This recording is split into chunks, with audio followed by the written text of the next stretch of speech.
Okay, I'm going to quickly go through 4.4, simplifying algebraic expressions involving exponents.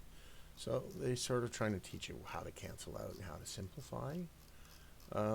In many cases, for instance here, you would use the same rule of exponents until you get the x's and the y's on their own exponents, as here, and then proceed to use the rules of exponents again until you get the simplified format. Also, you'll find that you can subtract or multiply algebraic terms that are also already exponents, and the rules simply, their base must be the same. Okay? And then when you're given a value for x and y, you can solve it. Now you can either substitute the values into the exponents right away, which is the case here, which makes more sense because then you just get something to the 5s and the 4. But if they don't tell you, sometimes you'll have to come up with an x exponent with the final algebraic solution as the exponent, which is the case they do here. They solve them here and then substitute the numbers. Now in some cases your teacher will explain he wants both, mostly so that you get used to rules of exponents when there's no number, but it's the same rules as exponents as always. And for some reason people have a hard time understanding that x is simply an unknown number, and thus you treat it like a number, and same with any missing variable, z, u, whatever. It's just an unknown number, and you take it as far as you can in the solution. So obviously the rule of exponents here is it's the same base, so you add them. And the rule here that they're getting to is even though the exponent's on the outside of the brackets in one case, since it can't be resolved any further, it's essentially like the brackets aren't there.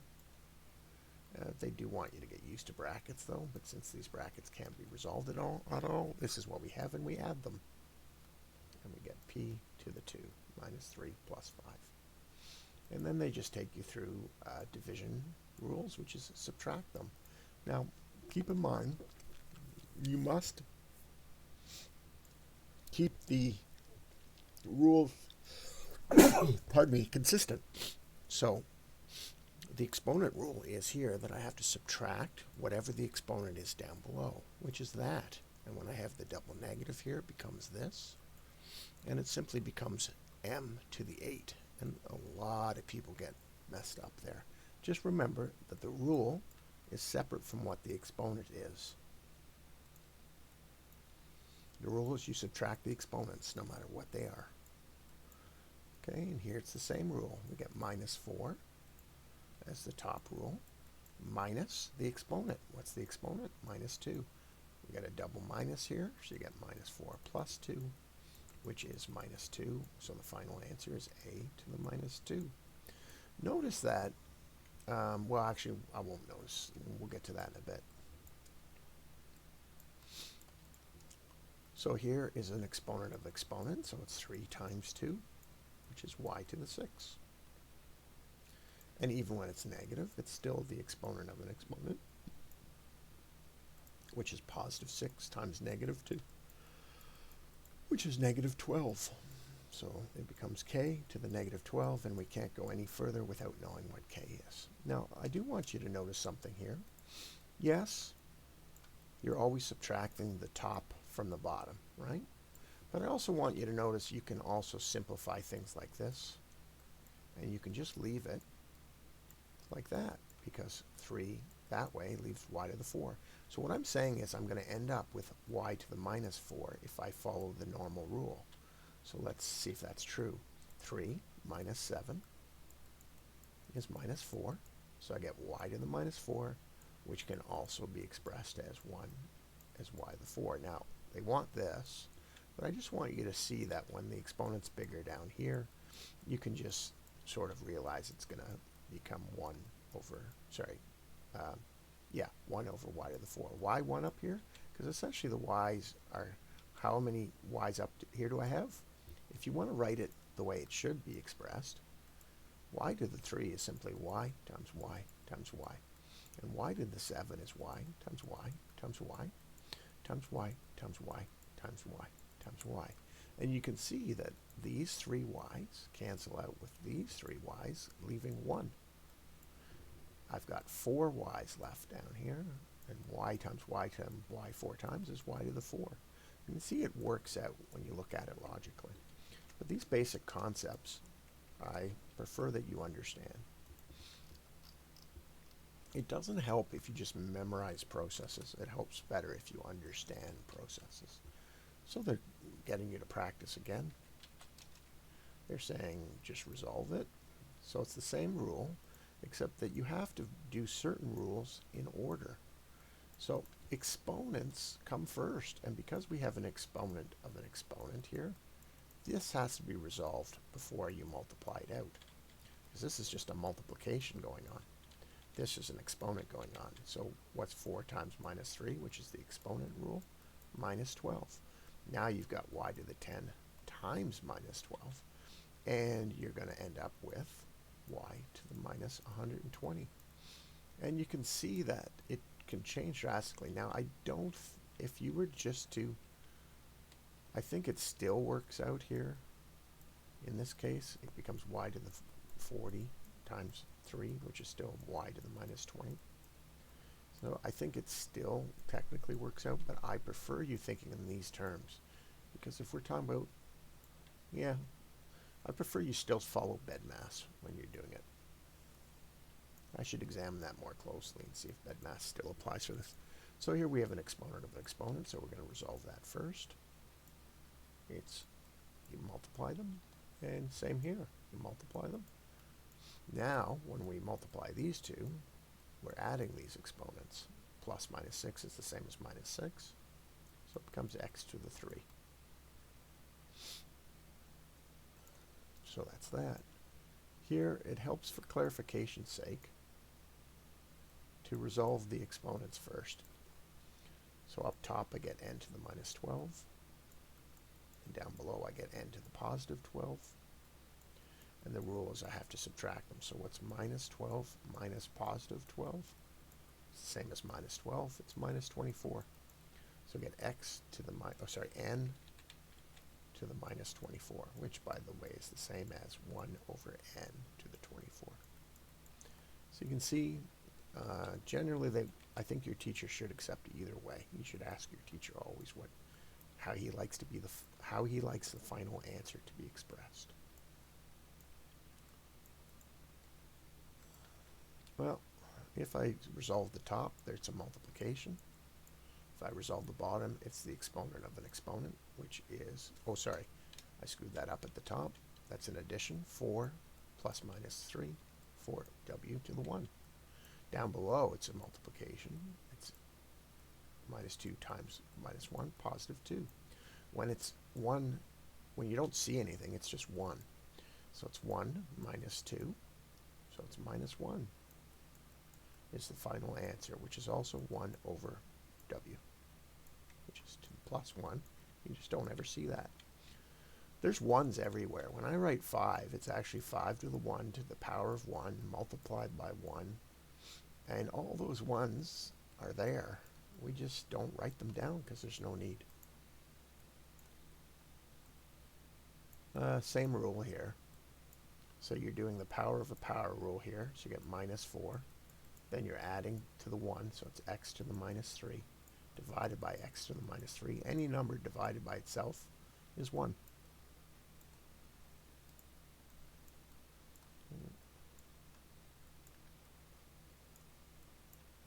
So you got to do an exponent rule up top, exponent over exponent, so it's a multiplication.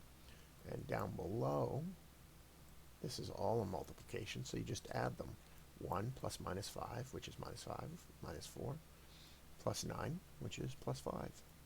So you get b to the minus 14 minus 5. So you get b to the minus 19, which is the same as 1 over b to the 19. So they just want you to get more comfortable using non. Here they want you to substitute it in, and they want you to substitute it in first and solve it, and then resolve it and substitute it. And this is the key point. Which method seems more efficient?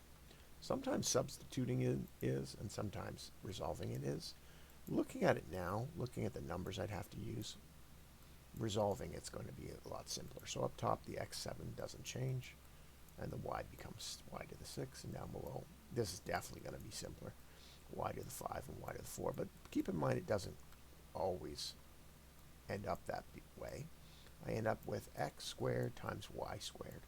So taking the numbers, minus 2 squared, 4, times positive 3 squared, 9, 4 times 9, 36.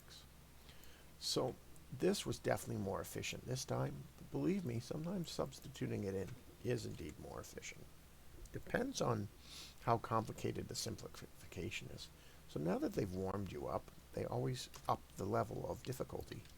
And that's why doing these questions is important. And I always tell students, skip studying entirely, jump straight to the questions, and if you can solve it without studying and get the right answer, then go to the next question until you reach a question you can't solve, and then do it. Now again, as I solve one, you should stop the tape and try solving the other ones before I get to them. So this is an exponent rule, and keep in mind this minus 1 applies to this one and to this one. So the resolution is this, is I get p to the minus 1, q to the minus 2, times p to the 3, and q to the 3. Now I can only add the q's, minus 2 plus 3, so it becomes q to the 1, and I can only add the p's, p to the 2.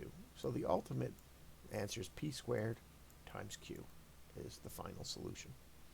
And they're all like this, but they want you to practice the rules carefully each time. Okay, so the rule is that this exponent, when there's a bracket, applies to both things. So up top I get x to the minus 6 and y to the minus 2. Since they're different bases, that's as far as I can get. However, I could rewrite them a little bit more clearly with their positive exponents. And sometimes teachers want the positive exponents. Notice that this just sent that down there, and this just sent that up there. That's all negative exponents do. Okay. Again, the point is this minus 2 applies to both terms in there because they're both in the bracket. So you get a to the minus 2 and times b to the minus 2 divided by b to the 5. So it becomes minus 2 minus 5. And I get a to the minus 2 times b to the minus 7, which can be re-expressed as this. Depends if your teacher likes positive exponents or not. Each teacher's different, so it's 1 over a squared times b to the 7. Over and over again, I don't even know if you need me to do them, but the top, nothing changes, but this exponent applies to both of them, so it's the power rule there. It's a power rule, so I just keep the top the same.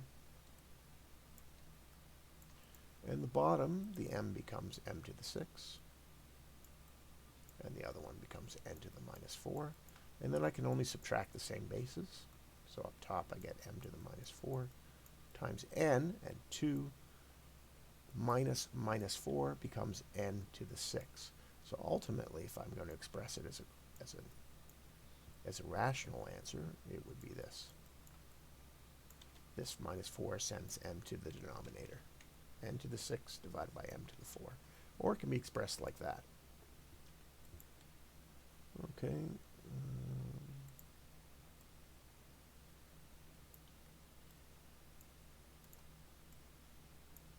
Same thing here. It's the same rule.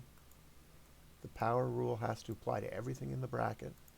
So it applies to this w and to this x. So I get w to the 4 and x squared. The bracket's now resolved. The power rule here, I get x to the minus 2 and w to the 3. So w4, 4 minus 3, it's w, times 2 minus minus 2 becomes x to the 4, positive 4. That's it. So in this case, you should resolve the power here before here, but you can do it either way. I mean, you can just say this applies to both these brackets. And let's do it like that. So this minus 1 up top, it's going to become AB still in brackets. Minus 1 times minus 2, positive 2. And down below, the minus 2 applies to both terms. So the a becomes a to the minus 4, and the b becomes plus 6. Now, you have to resolve this bracket. This plus 2 applies now to both of them. A squared times b squared, or you could have resolved it first, over a to the minus 4 times b to the positive 6. So b squared minus 6 becomes b to the minus 4. A squared minus minus 4 becomes a to the positive 6. So you get a to the 6 divided by b to the 4. That's the answer.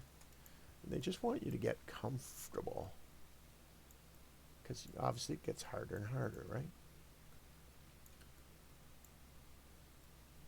If these were the same base, if they were the exact same base, you could add their exponents, but they aren't, which means you have to resolve this square to each term, including the 3. So 3 squared becomes 9, x becomes squared, and y becomes y to the 8. All of it in a bracket, and it's going to multiply 2 cubed is 8. This x squared becomes x to the 6. And this y becomes y to the 3. Now, each individual term can be determined. 9 times 7, 72. X squared times x to the 6, you add them. X to the 8. And y to the 8 times y to the 3, y to the 11. This is as simple as it gets, and until you find out what x and y is equal to, you can't solve it further. But it makes sense. Only like terms essentially can be resolved. So here, just remember that the square applies to every term in there. So you get 4, a to the 6, because you have to multiply. The power rule says you have to multiply it. And down below, there's this square is not squaring everything. It's not a bracket. It just applies to the b. So you get 4a, b squared. Obviously, there's no b's to resolve, but there's an a. This a to the 6 minus 1. These 4's cancel out. So up top, I get a to the 5 over b squared, which could also be expressed as a to the 5 times b to the negative 2. But this is a little bit cleaner.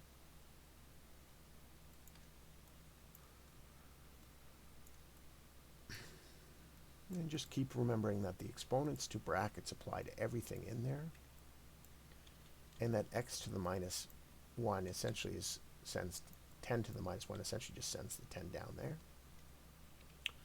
So it becomes x to the minus 1, y to the 3 up top, and the 10 down here times 15, which becomes 150. And x to the 3 is already there, and y to the negative 3 is there. So what's minus 1 minus 3? It's x to the minus 4. What's 3 minus minus 3? It's y plus 6 all over 150. And then you can even send the x down there. So it can be y to the 6 over 150 times x to the 4. That's the positive version of that. Numbers can only be resolved with their exponents if they're the same numbers, just like all the rules we've been using. Again, this square applies to everything in there. So you get 9, m to the 8, n to the 4. Down below, there are no exponents applying to anything. M minus 2 and n6. Now you can only resolve these by realizing that 9's divided by 3 becomes 3, and this divided by 3 becomes 4. So that's the simplified fraction. This becomes m to the 6, and this becomes n to the minus 3. So you get 3 m to the 6 over 4 n to the 2. All I did is take the minus 2 and put it down to the bottom. So that's all positive fractions. You could also crazily write it like this. I don't know why you would write it like this.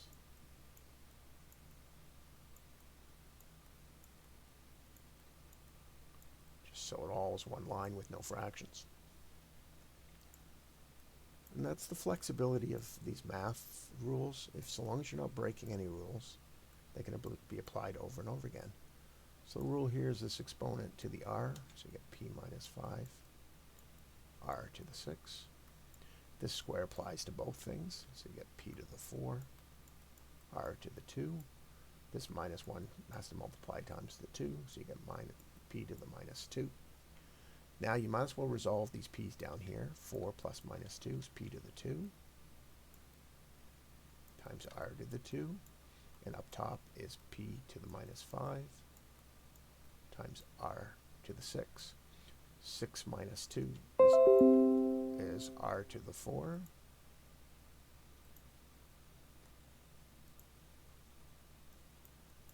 And minus 5 minus 2 is p to the minus 7, which can be expressed as r to the 4 over p to the 7. Now I might make some mistakes along the way, but I think I'm explaining the rules fairly well. Now what's interesting about this one is you should move from inside the brackets outwards. So you should apply this minus to everything in there here. This has nothing, but then you should resolve the multiplication rules here. Apply the exponents to everything in here. And then this minus 1 just means I'm going to flip the entire fraction. So let's start with the top. I get x to the minus 3, y to the minus 1, times x to the 4, times y to the 3. Now let's resolve that. Minus 3 plus 4 plus 1, minus 1 plus 2 plus 2. So I'm going to get x times y to the 2. And that's pretty simple like that. Makes it pretty easy. Down below, this minus 2 multiplies each term. So I get x to the minus 4. And the y becomes y to the plus 6. Now before I resolve that, this minus just says flip everything. So I'm going to rewrite. Notice I don't change the minus 4 because this flip just applies to flipping everything exactly as it is. Y to the 6 over x to the 1, y to the 2. 6 minus 2, y to the 4. Minus 4 minus 1, x to the minus 5. Rewritten, it could be y to the 4 over x to the 5. But it really helps to work inside your brackets out. Resolve the brackets before applying that. You could have also multiplied the minus 1 times everything instead of flipping it, and we'd still get this answer. Let's try that. So the minus 1 multiplying everything here becomes x to the minus 1 times y to the minus 2. Down below becomes x to the 4 times y to the minus 6. When I take minus 2 minus minus 6, it's minus 2 plus 6, so it's plus 4. When I take minus 1 and subtract 4, it's minus 5, which sends it down to the minus 5 is always up here, which sends it down there. So I get the same answer.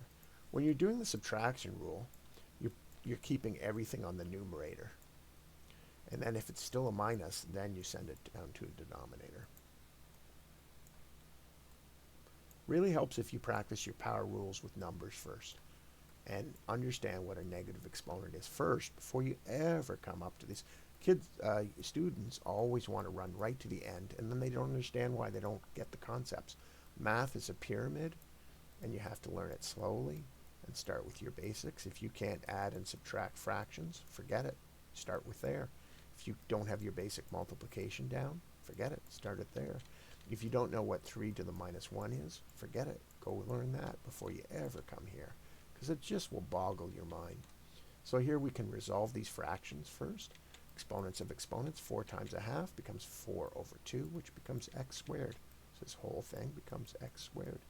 6 times minus 1/3 becomes minus 6 over 3, which becomes x to the minus 2. Now I can add them. 2 plus minus 2 becomes x to the 0, which is 1. So this whole mess is 1. So sometimes you do have numerical answers when you get an exponent of 0 at the end. Always watch for that tricky exponent of 0. I've seen some teachers do this whole mess in the middle, and then they put an exponent 0 here. Well, none of that matters. That exponent of 0 is going to turn everything into 1. So watch for little tricks. Teachers love little tricks. So in this case, I have to do exponent of an exponent first, and then that's just a number. 0.5 times 8, you can still do it like that. It becomes 9c to the 4, because 0.5 times 8 is 4. Then I've got this exponent has to apply to each thing, so I should convert it first. And that's 0.25 is a quarter. So 16 becomes 16 to a quarter, which just means what's the 4 root of 16, which is 2.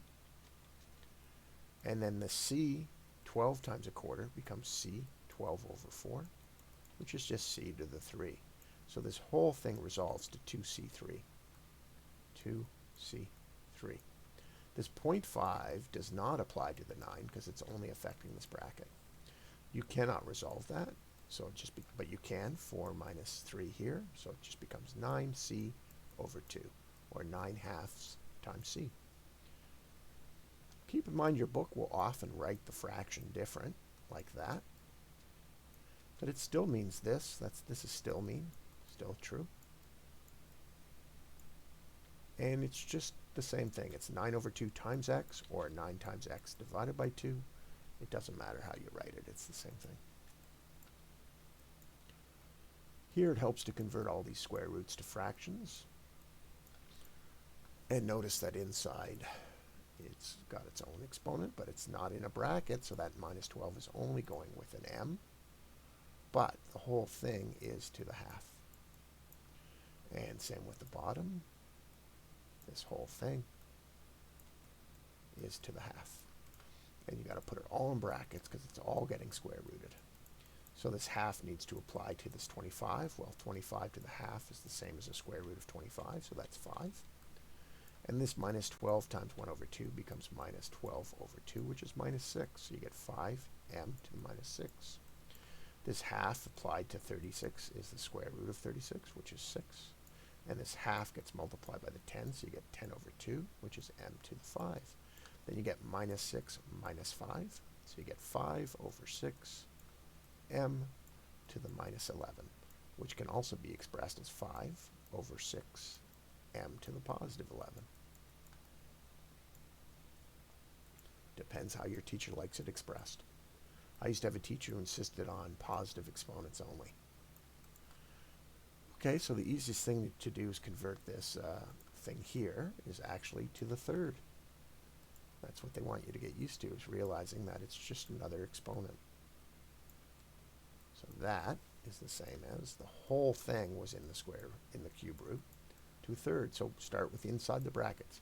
This square applies to both of them. So you get 100 x to the 6 divided by minus 1 times 10, just sends it up here, and minus 1 times 6, x to the negative 6, all before it gets to the third. So you should resolve it before you get to the third. How did the 10 get up top? Well, down below, simply 10 to the negative 1, which just sends it to the numerator as a multiplier of positive 1. What's 10 times 100? 1,000. What's x? 6 minus minus 6? It's x to the 12. Now you apply the third. This third applies to 1,000. The cube root of 1,000 is 10. This 12 multiplies the 1, divide by 3. 12 by 3 is 4. So x to the 4. So this is your final answer.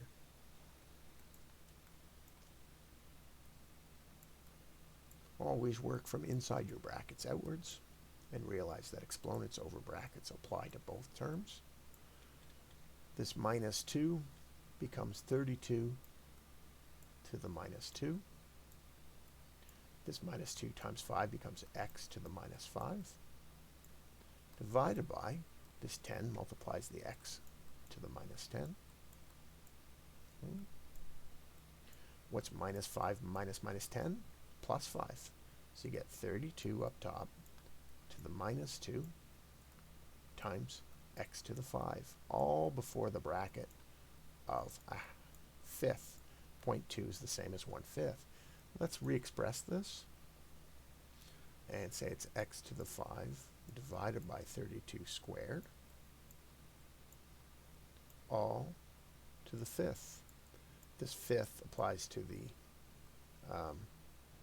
5, so 5 over 5 becomes x. And down below, it's 32, 2/5. So that means you have to take the 5 root of 32 and then square it. I believe the 5 root of 32 is 2, so that's 8. Times 2 is 16, times 2 is 32. So the 5 root of that is 2, and then squared is 4. So you get x over 4.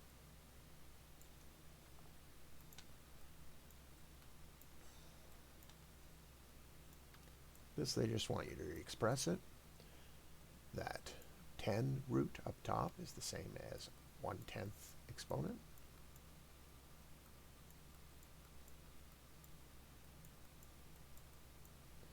So this 1/10 applies to the 1024. So my guess is 1024 to the 10 root. In other words, take 1024 and either put it to the exponent of 1/10 or take the 10 root. It's probably 2. Yep, 2. So I can see that resolves to 2. This 20 times that divided by 10 becomes x to the 2. Down below, I have 512, which I notice is 1024 divided by 2 to the 1/9 times x to the 27 over 9, which is 3. I know that this, from my last thing, will resolve to 2.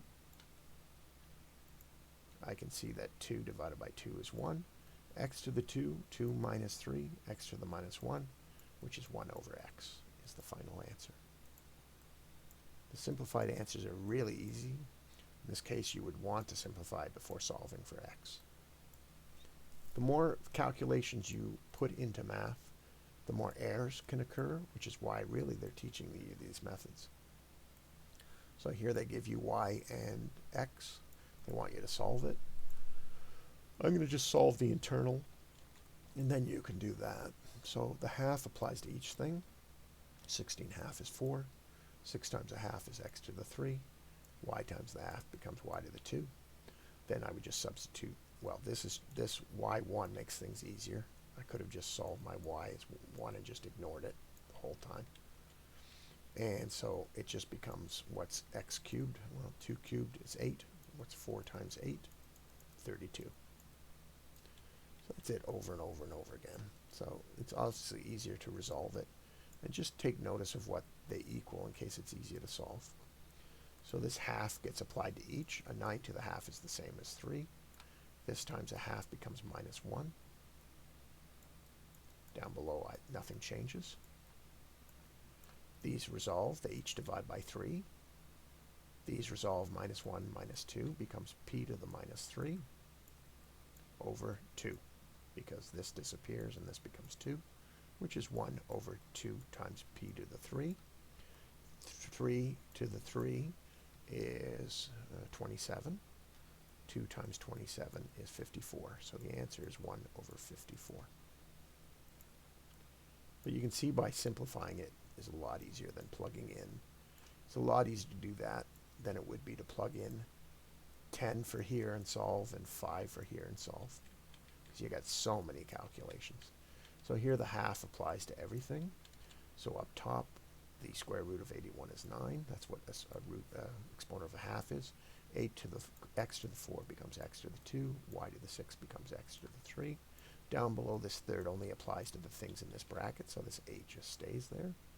This third turns x to the 9 into x to the 3, and turns the y into y to the 1. Resolving up and down now, the 8 can't be resolved, but this becomes x, 9x to the minus 1. Actually, let's just leave the x down below. 9y squared up top. This y disappears, and I get 8x down below. Now when x is 10, I get 80. When y is 5, it's 25 times 9, which is 25 times 10, minus 25, so that's 225. They both can be divided by 5. Maybe more, but 5 for sure. 5 goes into this number 45 times. 5 goes into this number 6 times. They can both be divided by 3. No. 4. No. I think that's probably it. 2. No. And this last one, notice the half applies to everything in there. So you have to resolve each thing in here first.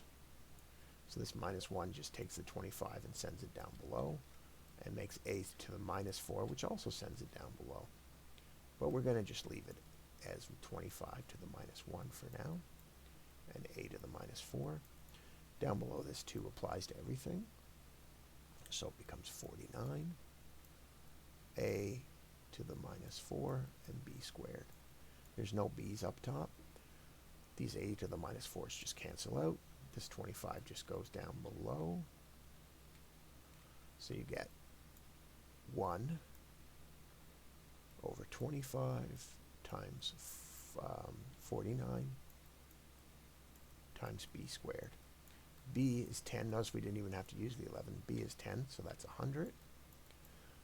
So you get 49 times 2500. 25 is 2500. And times 49 is the same as times 50 minus one of them. So be this times 5 is 125,000 minus 2,500, which would be 1,200. And you can check to see if I got that right. And that would be 1 over that. So this answer should be 1 over 1,225, 122,500. That was just a quick calculation. I might have gotten it wrong. How did I do that? Well, if I'm taking a complicated number and multiplying it by 9, I can realize that is the same as multiplying it by 10 and subtracting 180, just one unit of whatever I'm multiplying it by. This is the same as this. It's always easier to multiply something by 10. It becomes 880. When I minus 88, it becomes 792. So 88 times 9 is 792.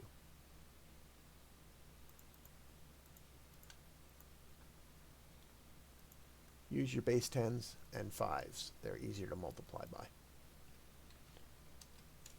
Same goes with 11. 88 times 11 is actually easy to figure out, but let's say it wasn't. It's the same as 88 times 10 plus 88.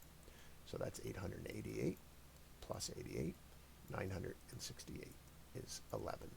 88 times 11. But there's actually an easier way of figuring that out. There's a quick calculation techniques on the internet. Okay, where was I? Which one was I doing?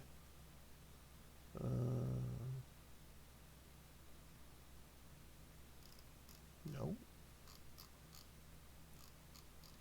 Which ones did I do there? They gave me the results, I think. Yeah, I did that one. So we're on to this one. Much of the same, and you'll find the first questions. The reason it's important to do them over and over again is because then your skills get really solid. If you just do the bare minimum on a test, you're going to panic, you're going to make numerical mistakes, and you don't want to throw away easy marks. Something I always tell kids, get the easy marks while you can get them. So here they're giving you X, and it's easier to solve. Oh. Whoa.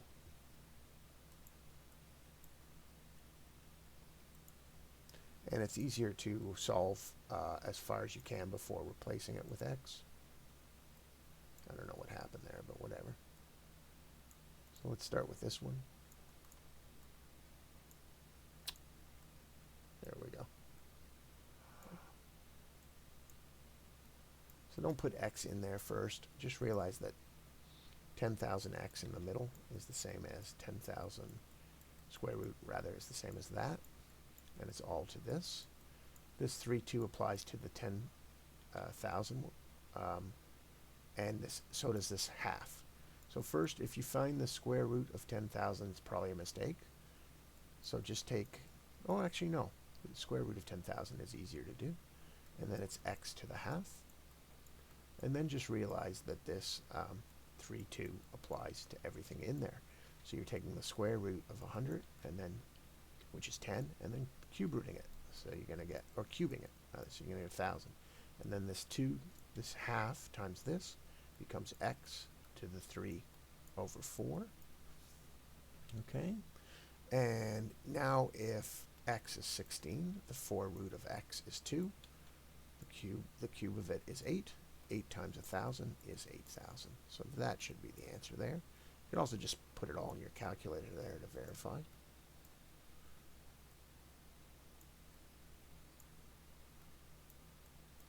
Woo! So it's just essentially brackets of brackets of brackets again. So 4 cubed is 6 to the 4, 16.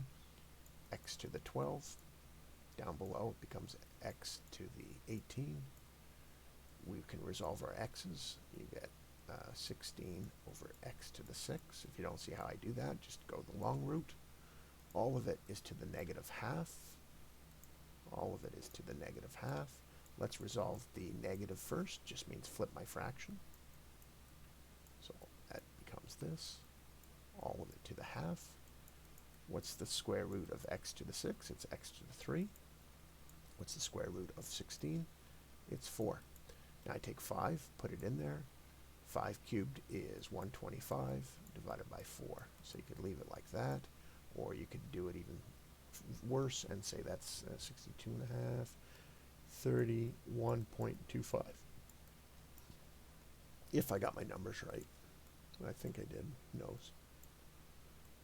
So these really, I'm really trying to just teach you the technique, not the answer. And it's imperative you follow it. So this minus 3 applies to each thing in the bracket. So it's minus 2 to the minus 3. We'll just leave it like that. Minus 2 to the minus 3. A to the minus 6. B to the minus 3. And then this half, that's what the square root is. Square root becomes a half exponent. It applies to each thing in here. So I'm going to, square root of 25 is 5. Square root of a to the 4 is a to the 2. Square root of b to the 6 is b to the 3. Now I'm going to solve it. This 2 to the 3 just becomes 8 in the denominator, or minus, it becomes minus 8 in the denominator, because it becomes minus 2 cubed, and minus 2 cubed is minus 8. So I can just, for now, just take this as a minus 1 and put it out front. Just remember it.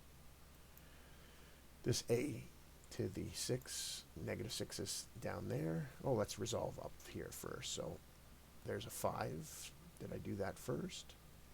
Yeah, so let's bring the 5 up front. Make it minus 5. There's no other number up here. The 8's down below. We can add minus 6 plus 2 becomes a to the minus 4, which goes down here as a to the 4. Minus 3 times plus 3 gets rid of it. So all of these resolve, and all I'm left with up top is minus 5 over a to the 4. To the 6, I should have noticed that a is 1. So I just get minus 5 over 8. That's my answer. The minus came from the minus 8. You always want to kind of express it here. Nobody writes a fraction like this, 5 over minus 8. The minus is always expressed in front of the fraction. And the simplest way is to just always apply to the numerator, and a minus can just float up and down. It doesn't really matter. So here the secret is to remember that whole square root is a big old exponent of a half. But before you ever apply it, also notice n is 1.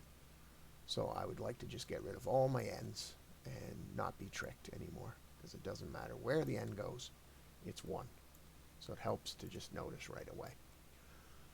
Saves me a lot of hassle. Anyway, this whole thing is to the half, but it wants me to resolve internally first. So up top, minus 5 plus 2, and divided by minus 1. So it becomes m to the minus 3 up top, and minus 1 becomes minus 4. So it becomes m to the 4 at the bottom. 18 times 32. It's actually going to be better to do it that way. 18 times 32. Because they don't have a square root. If they had a square root, I'd square root them first. 576. And now I can apply my half. Becomes m to the 2 down here. 576 square root, so we'll just figure that out in a bit. Divided by m squared, which is 100.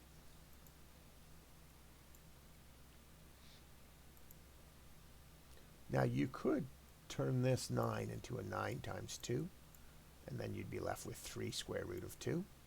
And this here would be 16 times 2, which you'd be left with 4 square root of 2. Let's do it like that. So instead of multiplying it out like this, I'm going to convert this 18 into 9 times 2 and take the square root of it. So it becomes square root of 2 times 3, which is the square root of 9, times 16 times 2. Square root of 16 is 4. Square root of 2 is 2. Ah, okay. It does have, it has a square root. I should just square rooted 64. So this is 12, and square root of 2 times 2 is 2. So it's 24 is the square root of 576. All of it over m squared, which is 10. So 24 over 100, which becomes 0.24. Just to make sure, I'm going to take the square root of 576 and make sure it's 24. Yep. It helps to realize that, what did I do there? Okay. If I'm taking a square root of 18, I can realize that is also 18 is 2 times 9. And now I can break this down into square root of 2 times square root of 9, and that has a solvable thing. So 3 times square root of 2 is much more accurate than taking the square root of 18, because the 3 is accurate and the square root of 2 is accurate. So often if your teacher asks you to keep it in radical form, that's what you do, and it's very accurate that way. What are they asking you to do here? They're asking you to simplify. And again, the exponent would just be applied to everything, and that 0.5 is the same as a square root. What's the square root of 36? It's 6. Square root of m to the 4 is m squared. Square root of n to the 6 is that. So I'm left with this times this. So this is a quarter root. So the quarter root of 81 is 3, because 3 times 3 is 9, times 3 is 27, times 3 is 81. The quarter root of m to the 12 is 12 over 4, which is m to the 3. Quarter root of that is n to the 2. Now I can just multiply them. 6 times 3 is 18. M squared times m3 is m to the 5, and n to the 8. So that's my final answer for that one. And here, rational form, positive exponents. So those are all positive exponents. So rational form means fraction. So fortunately this one all stayed positive. Okay. B, the secret is to resolve inside first. I'll just put these over here. So resolving inside first. So this square applies to both. So I get 36 x6 times 6 y to the 3. And we won't resolve the numbers yet. And the 6 times the 9 is 9 to the 6. X to the 6, y to the 6. And here's why we're not going to do it yet. The fraction minus just means I'm going to flip the whole fraction and just change that to positive. So I'm going to take 9 to the 6, x to the 6, y to the 6, and it's all going to be divided by. And I probably should just kept it. Yeah, so I'm going to 36 x to the 6, I believe, y to the 3. And was that a 6? Yeah. So I've got to keep a 6 times that over here.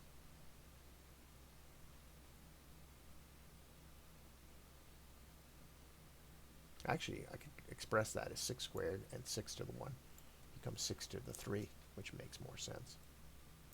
There we go. 6 to the 3 is the same as 6 squared times 6 to the 1. And that makes more sense after I flip the fraction, because now I apply this third to everything in there. So this third to the 9 to the 6 becomes 9 squared, x to the 2. Oh, I could have resolved it too easier by subtracting it and whatever downwards. And this 6 to the 3rd just becomes 6, x to the 2, y to the 1. So I can see these x cancel out. It becomes 9 squared, 81 over 6, which can be simplified, and just 1 y up top. And then this can be simplified because each number can be divided by 3. So I get 27 over, actually can all be divided by, 3. So I get 27 over 2, 27 over 2y, or 27y over 2. And that's all the fractions are positive now. I think that was the answer. That one was a tough one, actually. Okay. Might as well take the square root of 64 here. It's just 8. The square root of a to the 12 is just a to the 6. This minus 6, when it gets applied to 1.5, becomes minus 9. And then a to the 6 minus minus 9 becomes 8a to the 15. And then all of it is to the cube. So I get 8 to the cube and a to the 45. And I could resolve that if I wanted to, but it doesn't matter. You can let the calculator do it. Okay, so they just getting used to complications, work inside and out.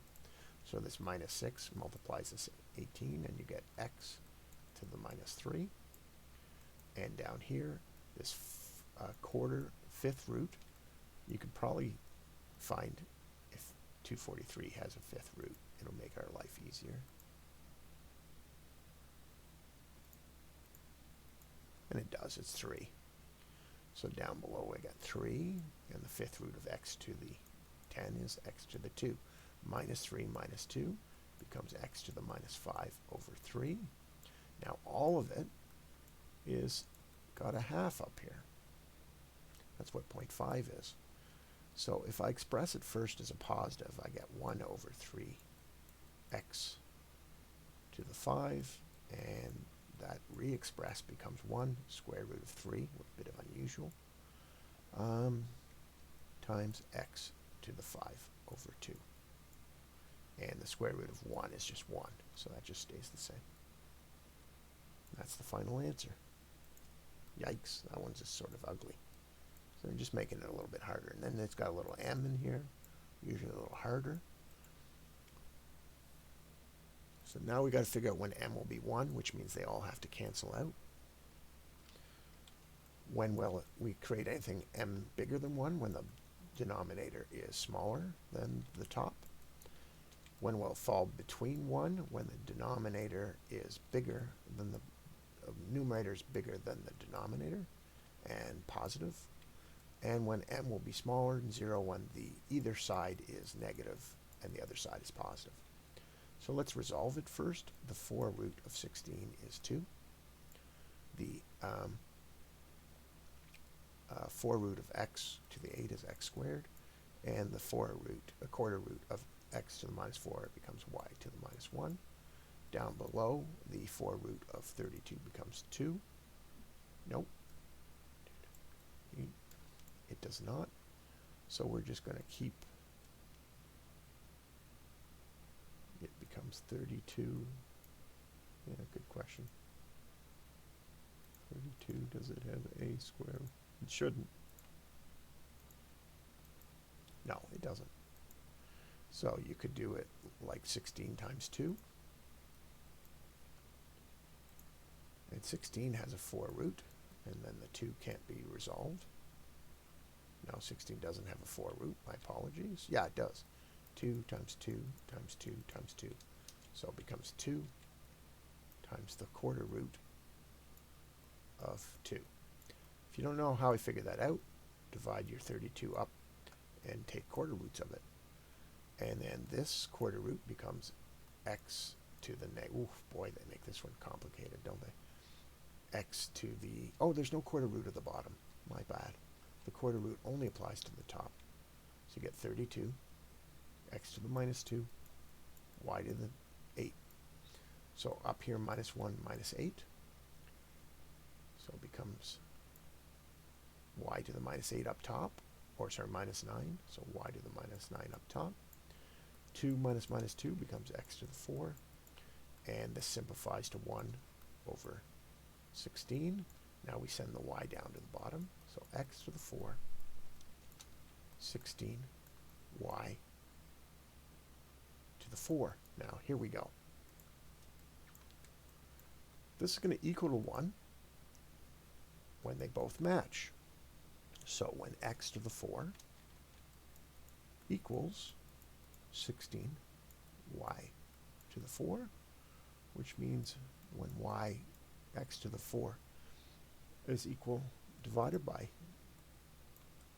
16 is equal to y to the 4, which essentially means when x is 16 times bigger,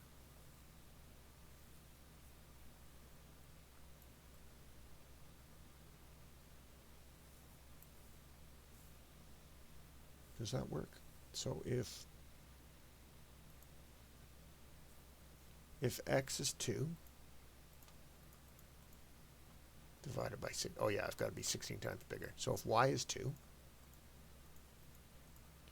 and I make y, let's express this as a power of 4.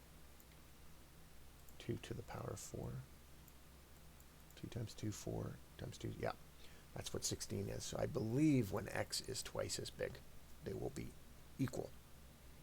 So the question is, let's say if y was 2, 16, and if x is 4, 1, 2, 3, divided by 16. Yeah. So when x is 2 times y, we will get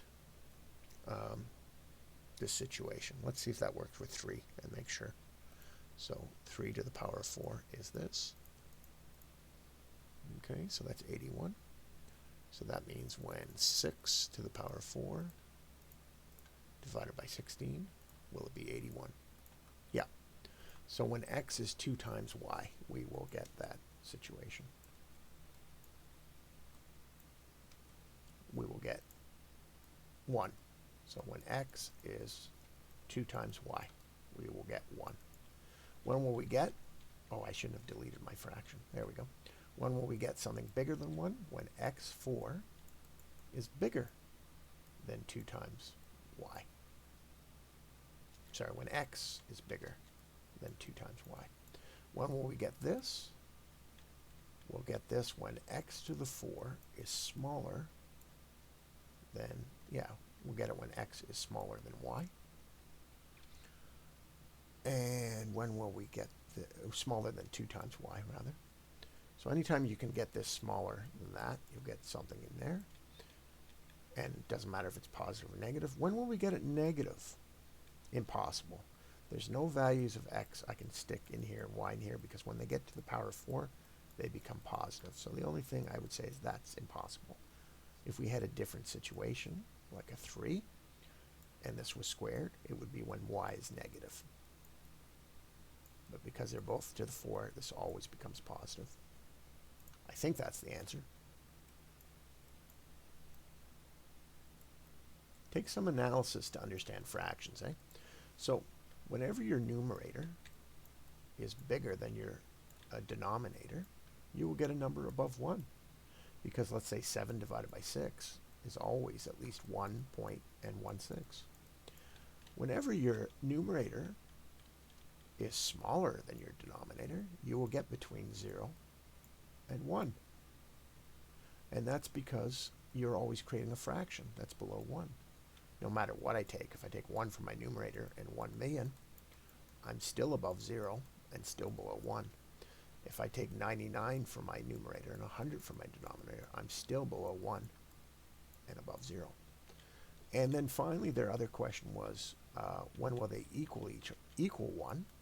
Well, that's obviously when my numerator equals my denominator. Any number divided by itself will equal 1. And finally, when will it be negative? When that one's negative and that one's positive, or when that one's negative and that one's positive, you will get a negative number.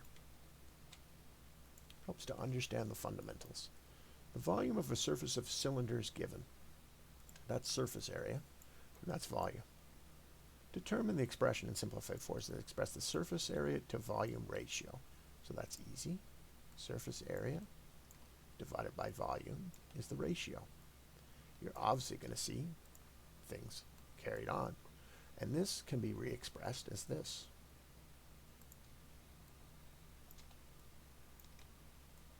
Divided by that. Plus this. Divided by that.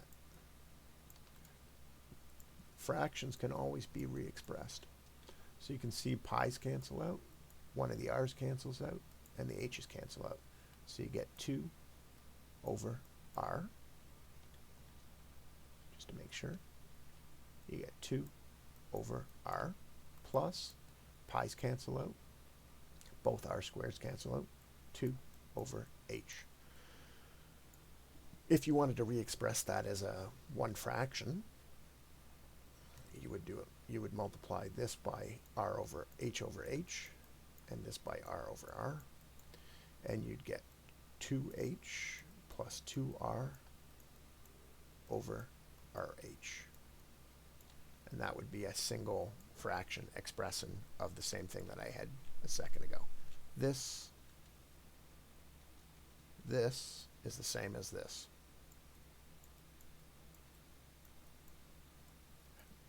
It's just a re-expressed fraction, just the way that 3 over 6 is the same as 6 over 12. This fraction was just multiplied by 2 over 2 to convert it, but they're the same fraction. This fraction is the same as that. If you type this into Desmos, although you can't because they're two different things, but if it was just, I don't know how we would type it, you're going to discover over time how these fractions work. No matter what I assign h and r here, I will get the same answer here as here. Okay, and then they say calculate the ratio of the, for a radius of 0.8 and a height of 12. Okay, well they are asking us to put it in, and great point. Let's take this and we're going to put it in for both fractions and make sure we get the same answer, right? To show that they're the same fraction. So 0.8 radius goes there. Height 12 goes there. What's 2 times 12? 24. What's 2 times 0.8? Plus 1.6. Divided by 0.8 times 12. Okay, what's 24 plus 1.6? It's 25.6 divided by 0.8 times 12. I believe that's going to come out to a whole number, actually. No, it's not. 9.6. So, believe it or not, I am doing the fraction correctly here. I'm just going to reciprocate it here. So I get 2.666, which means the ratio, when those are the radius and the height, is 2.666 surface area to volume. Now let's make sure we get the same answer over here, which is actually a much easier fraction to use. We're going to get 2 over 0.8 plus 2 over 12. And we should get that. So 2 over 0.8 will create a number bigger than 2. Whenever you divide by a number smaller than 1, you get a bigger number. So I get 2.5. And 2 over h, which is 12, will be a smaller number smaller than 1. If I add the 0.66 to the 2.5, I'm going to get 2.666666. Look at that, same answer. That's because they are the same fraction. This is a fraction with the common denominator, and this are two separate fractions. So that is the ratio of surface area to volume when the radius is 8 and the height is 12. Now, I don't know if I'm going to answer these ones. Oops, I didn't quite get the full question, it looks like.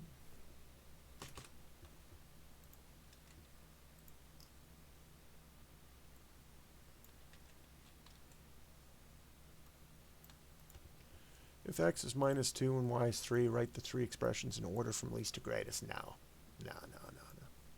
How is simplifying? That's just, it's the same rules just applied over and over. You've got to simplify these and then do all the rules, make sure the rules, and it's going to come out with something simple like that.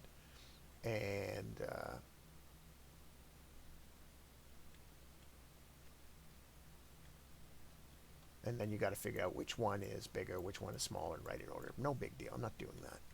How is simplifying algebraic like simplifying numerical ones? How is it different? There's only so far you can get with algebraic.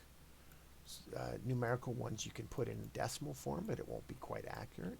And actually, as we saw, simplifying something like this into this is far more accurate and far more like algebraic than actually coming up with the number. The number for that is much more inaccurate. This is much more inaccurate than, oops, that is much more inaccurate than this. And that's because you see at the end here, the calculator has more numbers to show. It just cuts it off, which means you have a rounding error, which means you're going to lose a couple results, which means you're not going to be as accurate. That's why science likes to keep it in rational form so you don't lose any numbers along the way. The more you can keep your numbers accurate, the more you avoid rounding errors, the more your scientific results will be exact.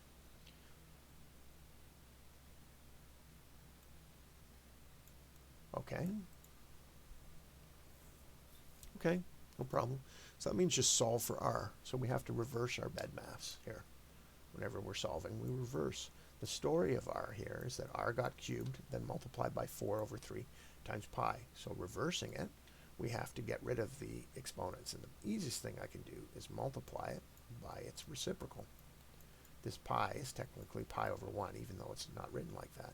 This is the reciprocal of that, which means they would cancel out.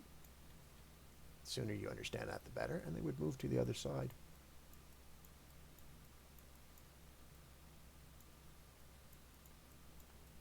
Now all that's left is to take the cube root of r. Now if I was taking the square root, interestingly enough, I'd have to add plus or minus, because there's two possible answers for radius, even though we're working in the real world and radiuses wouldn't be negative.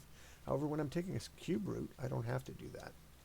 So that means r is equal to the cube root of this. So that's a radical expression, and the exponent expression would be this. R is equal to 3v over 4 pi to the third. I would apply it to each term if I wanted to. So it's 3. So it's the cube root of 3. No, 3 to the 3. V to the 3 over 4 to the 3. 4 to the third, rather. Pi to the third. So obviously this one's really messy, and this one's simpler. Both are the accurate answer. So that means radius is going to be equal to the cube root of 3 times the volume divided by 4 pi for a sphere. Oh, and then they give us one. Notice they kept pi out of it. So we can just put pi at the end of our answer and not involve it in our equation. But I'm not going to do that. You essentially say, since they give us the volume, you put it in there. Notice when you multiply by 3, the 3's cancel out. The pi's cancel out. You're left with 256 divided by 4, which is 125, 128. 128 divided by 2, 64. And you're left with the cube root of that, which I believe is 4. 16. Yeah, 4. So the answer, the radius is 4 meters. And then simplify this when x is bigger than 0. Yeah. So the only thing they're doing there is they're getting used to you realizing that no matter what the exponent, it can be expressed. So up top, we've got x to the 1 times x to the 2n plus 1 in brackets itself, all of it to the half. And down below, we have x to the 3n, all of it expressed to the 1/3. Okay, so that's what they want you to realize. Now, before I solve top and bottom, I should distribute that half into this. So half times the 2n becomes x to the 1 times x to the n plus a half. Plus a half. Down below, I get x to the third, 3n times 1/3 becomes x to the n when I multiply the third times 3n. Now, x to the 1, I can just add these things up top.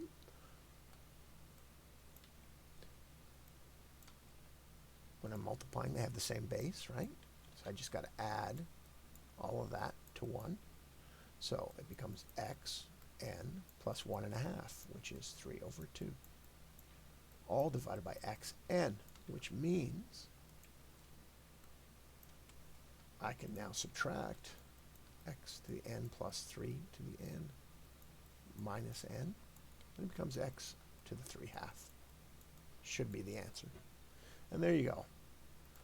They just want you more comfortable. Always do all these questions. That's how you're going to get good. Do them, do them, do them, do them. The more you do them, the more you're going to get A+. Everything's simple. It's just learning the rules and applying the rules consistently so that when a test comes, you can do it. And yeah, tests aren't the most accurate way to solve things, but that test anxiety gets cured when you are more comfortable. And that's from practice.